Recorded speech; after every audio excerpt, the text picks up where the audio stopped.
Hello and welcome everyone to a 1992 Nintendo game. I wonder what this could be. It couldn't possibly be. Yes, The Legend of Zelda, A Link to the Past. Whew. This is easily one of the greatest action RPGs on the Super Nintendo, and potentially, depending on your opinion of Nintendo games, ever made. But first, we have story. Long ago in the beautiful kingdom of Hyrule. Surrounded by mountains and forests. Surrounded by mountains. Well, one forest. Legends told of an omnipotent and omniscient golden power that resided in a hidden land. It was made of triangles for some reason.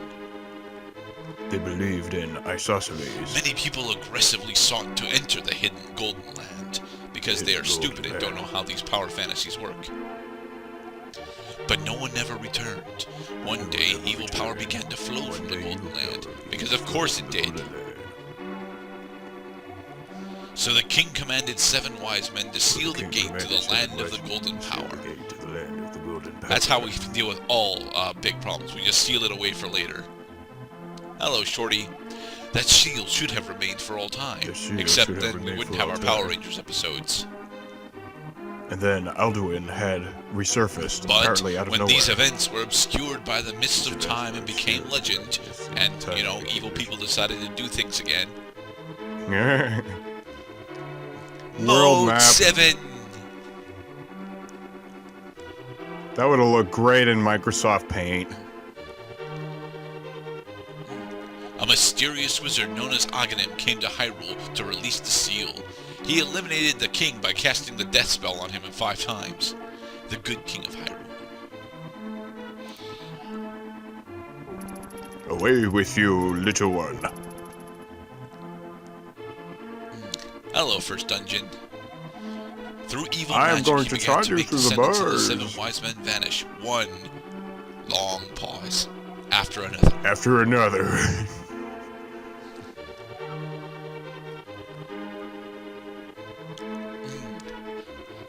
He cast teleportation, And I will make this lightning on the pencil maiden, disappear.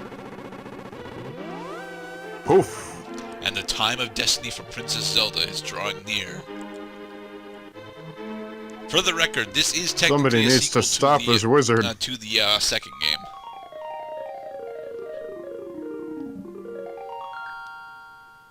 So a sequel to Zelda 2? Yep. Well, chronologically, yes, I would agree. Yes, I have a 100% save pile, but I don't think I'm going for 100% this run.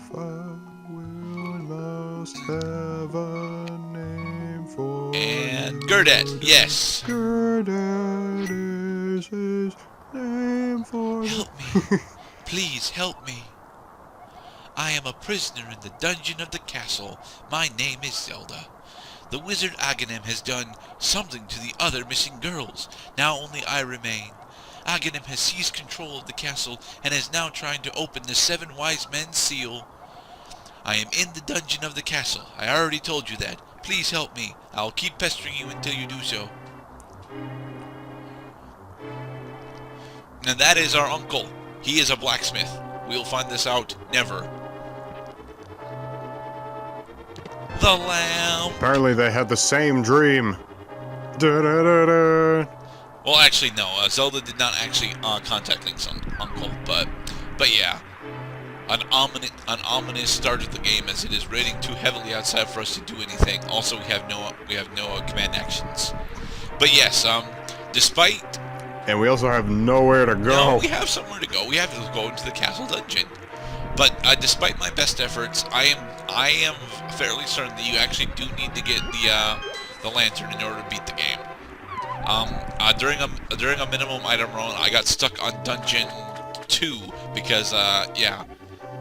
Now you can brute force your way through dungeon 1 without because you lack the lantern, lamp. but you need the lantern for dungeon 2.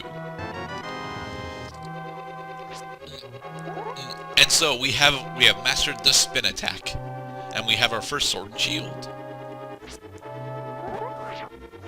Alright, so Cloud, what is your experience with Zelda 3?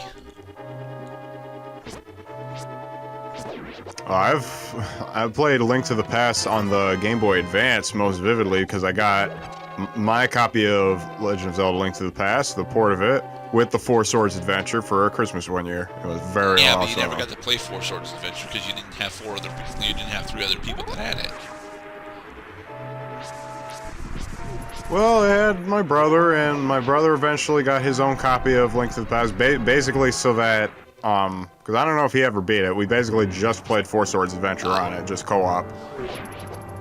That was a thing. I thought you actually needed all four people for that. And I know you needed...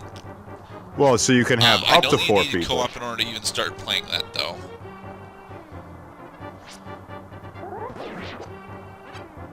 Right, because they do the Resident Evil 5 insistence on cooperation, like, you know, puzzles that you have to press on 2 buttons at the same time, or you had to throw your buddy across a pit and then you could reach the switch. That kind of, you know,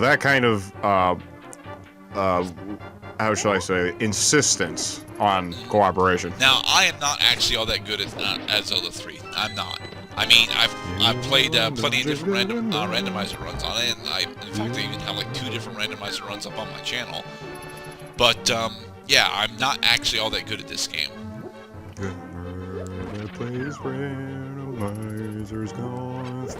Yeah, the first dungeon theme is pretty nice. This is the castle basement is down. Honestly, the music in general for Zelda 3 is amazing. Dude, there are so many great themes from this game. Oh, yeah. Zelda Castle's theme ought to be one of your favorites because it's one of the earliest ones you encounter. But there's also the Dark World theme, even the final boss theme against Ganon. That was epic as hell. Cloud. It's a Zelda game. Of course, Ganon is the final boss. Come on, he's always the final boss. He's not the final boss in Four Swords Adventures, nor is he the final boss in Majora's Mask. So there. Hell, he's not even technically the final boss in Wind Waker. Four Swords Adventure, it breaks canon because there are no more than just one Ganon. Well, technically, in Four Swords Adventures, you fight Phantom Ganon in that, right? Right. Phantom Ganon, not real Ganon. And then you fight Vaati, but not even Vaati splits into multiple people. I thought that would have been a great trope, like, oh, so you've relied on division this whole time. And the wizard is magically controlling all the soldiers around the castle. How is he doing that? I mean, sure he's a because great he sorcerer, is. But that doesn't mean he's got that kind of power. But yes, our first, I believe those are technically Iron Knuckles. Are they Dark Nuts or Iron Knuckles, Cloud?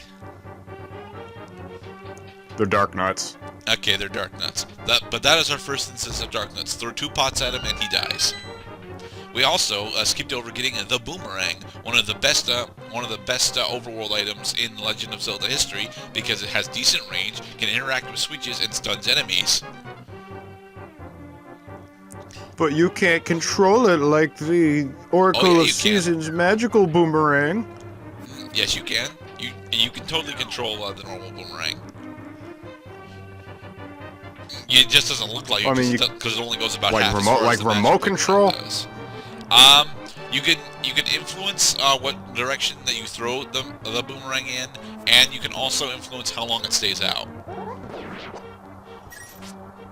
And it has stun. Yes, it has stun. And every time you kill a stunned enemy with, if you stun them with the boomerang, you get rupees. Yay! I mean, money. It's a single rupee, but you know, it's rupees. Why are these villagers dropping? Although rupees aren't actually all that big of a need in this game, thankfully. I mean, you need 500 in order to get one of the medallions. No, you don't need a 500 for one of the medallions. You need 500 for Zora Flippers. For Zora Flippers, gotcha. I knew you needed to pay 500 to the Zora King for. But yeah, that's the most expensive item that you need to buy in the game. How Unless, big is of your course, you get wallet really right now? unlucky Is at it the already beginning of maxed the game. out? What? How big is your wallet? Is it already maxed out? Yes, the wallet is already maxed out at the start of Link to the Past. See, that is a thing that ceased to be after probably after this game. Ocarina of Time forced you to have a kitty wallet followed by an adult wallet and a giant's wallet. All the 3D Zeldas were like that, and then oh crap, I can't remember if that was a thing in the Oracle games though. I know the secondary wallet in the Oracle I don't think games, so. at least Oracle of Seasons didn't have a cap on it, but Oh, it had to have been both of them. So I probably not. Say So they, so in other words, they did. Wallet you still had to upgrade though. I'm not sure. I don't remember. We know that you like money, so have as much as you want in Hollow Drum while playing seasons, making dough.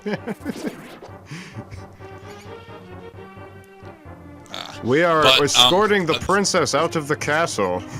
Yes, this is actually one of the best ways to get money in the game because these rats have a pretty high chance to drop both blue and red rupees. Blue rupees are worth 5, red rupees are worth 20. Like so. Yeah.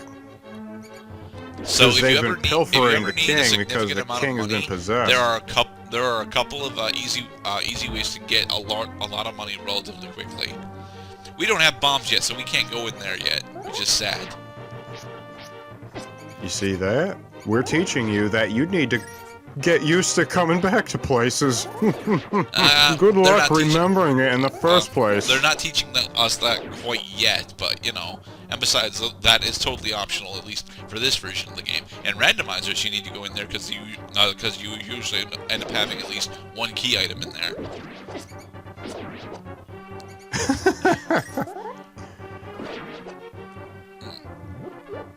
Randomizers, so that is a whole genre of games unto itself. Yes. If only like more mainstream game. If only game developers put in randomizers as like part of New Game Plus. It would be interesting, but randomizers also have a tendency to break everything. Not with glitches or anything, but challenge goes right out the window. Fair challenge goes right out the window, depending on what kind of seed you get. Before right, it's too late, it's destroy luck the wizard based before he where destroys all of necessary Hyrule. items end up. We keep talking over each other because my internet is so terrible right now. That is sad. No, it's all good. But match your every move. But what? Oh, but watch your every move. Also. No, I didn't catch that. You gotta explain that to me again. Heart container. Da da da da. You gotta Alright, so be we have polite. successfully escorted Zelda out, so we are off to somebody in order to Kakariko get a heart Village. container. Kakariko Village, yes. And on the subject of great music, here's one of the most classic of all time. It's an adaptation of The Legend of Zelda Walking Around theme. Yes, the overworld theme from Zelda 3 is very famous. Still just an adaptation, though. It's probably one of the best and most memorable adaptations in all of games. Was this Zelda 1? It was in Zelda 1, yes. It's just... the drums were probably arranged just for this game, but yeah. In general, the general theme lies at the root of all Zelda games. I do talk to a good portion of the people throughout the first session and a half, but after a while, you don't actually need because I've played this game so much. I don't actually need the background story for anything. I know where almost everything in Zelda 3 is. Isn't it? I tell you what, it's a lot easier for me to take in and exert patience to listen to everybody when I'm not the one going around and talking to everybody, because that would require me to actually know where everybody is. Oh, look, remember those cracked walls? We got the key. Poof. But you didn't open the third chest. Booyah, our first heart piece. Finding things is good. Heart pieces. In the next part, we're gonna find even more things. Alright, heart containers are divided up into 4 In one of the greatest games of all time. that are split up throughout the world. And such.